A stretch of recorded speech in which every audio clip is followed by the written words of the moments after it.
কক্সবাজার দক্ষিণ বন বিভাগের রাজারকুল রেঞ্জে চলছে পাহাড় কাটার মহা উৎসব।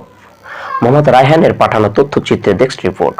রামু উপজেলার রাজারকুল রেঞ্জে চলছে পাহাড় কাটার মহা উৎসব, ফলে চরম হুমকির মুখে পড়েছে পরিবেশ।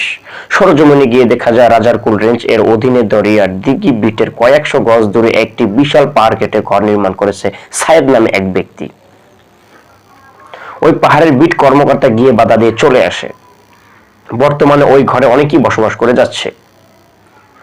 দরিয়ার দিঘির বিটের অধীনে মৌলভীপাড়া একটি বিশাল পাহাড় কেটে ঘর নির্মাণ হয়।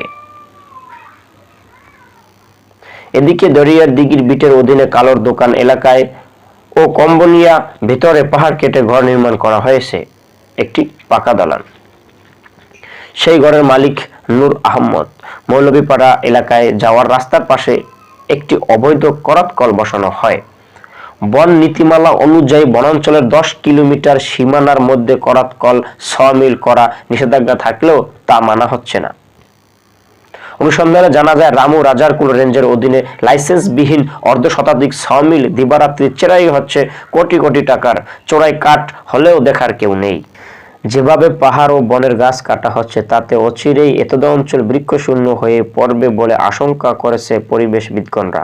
সংশ্লিষ্ট বিভাগকে চোখ ফাঁকি দিয়ে এসব অপরাধ করে যাচ্ছে অপরাধীরা। এসব রক্ষা করতে সংশ্লিষ্ট প্রশাসনের সুদৃষ্টি কামনা করেছেন ওই এলাকার সচেতন মহল।